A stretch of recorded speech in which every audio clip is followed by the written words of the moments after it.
Hello' বন্ধুসকল, নতুনকৈ চাকৰি এটা ওলাইছে, বেছি সময় নাই হাতত। আৰু এই পোষ্টটো হ'ল ইণ্ডিভিজুৱেলি এটা মেডিকেল কলেজৰ কাৰণে, যিহেতু DME বুলি ক'লে আপোনাৰ মেডিকেলৰ পোষ্ট হয় নে নহয়।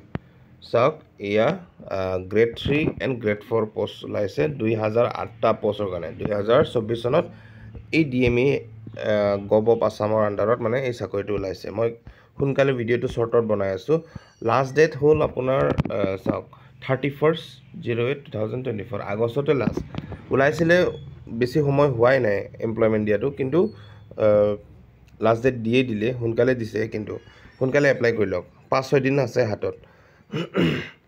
গ্ৰেড 3 টেকনিকেল যিহেতু পোষ্ট আপোনালোকৰ 1031টা পোষ্ট আছে। চাওক, 1031টা পোষ্ট আছে। এয়া হ'ল পোষ্ট।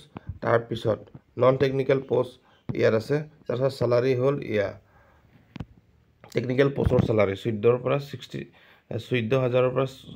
60,500লৈকে। চাওক, আৰু আপোনাৰ থাৰ্ড গ্ৰেডৰ কাৰণে 320টা পোষ্ট। নন টেকনিকেল হ'ল 320টা পোষ্ট। তাৰপিছত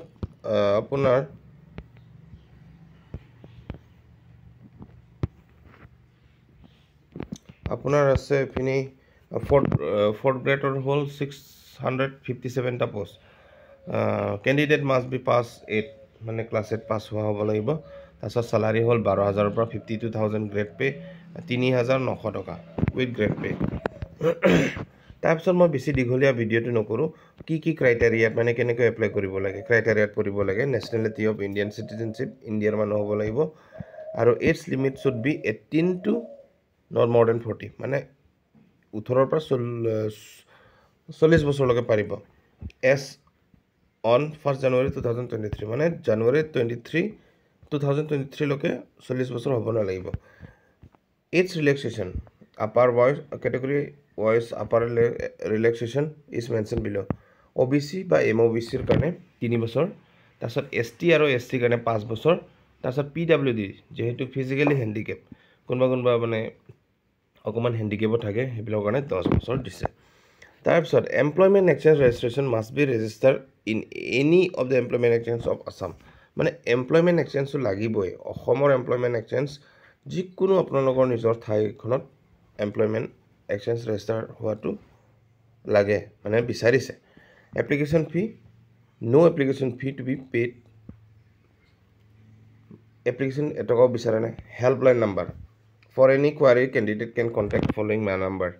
কিবা এটা হেল্প লাগে যদি এইয়া ফোন নাম্বাৰ দিয়া আছে, ইয়াত আপোনালোকে ইয়াত ফোন কৰি ল'ব পাৰে। টাইমিঙত দিয়া আছে 10টা ৰাতিপুৱাৰ পৰা সন্ধিয়া 6টালৈকে। তাৰপিছত ইয়াত হ'ল আপোনাৰ কিছুমান ফটোৰ ডাইমেনশ্যনবিলাক দিয়া আছে। ফটোগ্ৰাফ কিমান ফটো আপোনালোকৰ চাইজ হ'ব লাগে, মেক্সিমাম চাইজ 50 KB হ'ব লাগিব। ফাইল টাইপটো JPG বা JPEG হ'ব লাগিব। হাইট, ফটোৰ হাইটটো আৰু মানে বা ডকুমেণ্টছ হাইটটো 250 to 320 পিক্সেলত হ'ব লাগিব। ৱাইডটো হ'ব লাগিব 150 to 220 পিক্সেলত। তাৰপিছত ছিগনেচাৰ, ওপৰতো ফটোৰ কথা কৈছোঁ। ছিগনেচাৰটো চাওক 30 KBৰ ভিতৰত হ'ব লাগিব।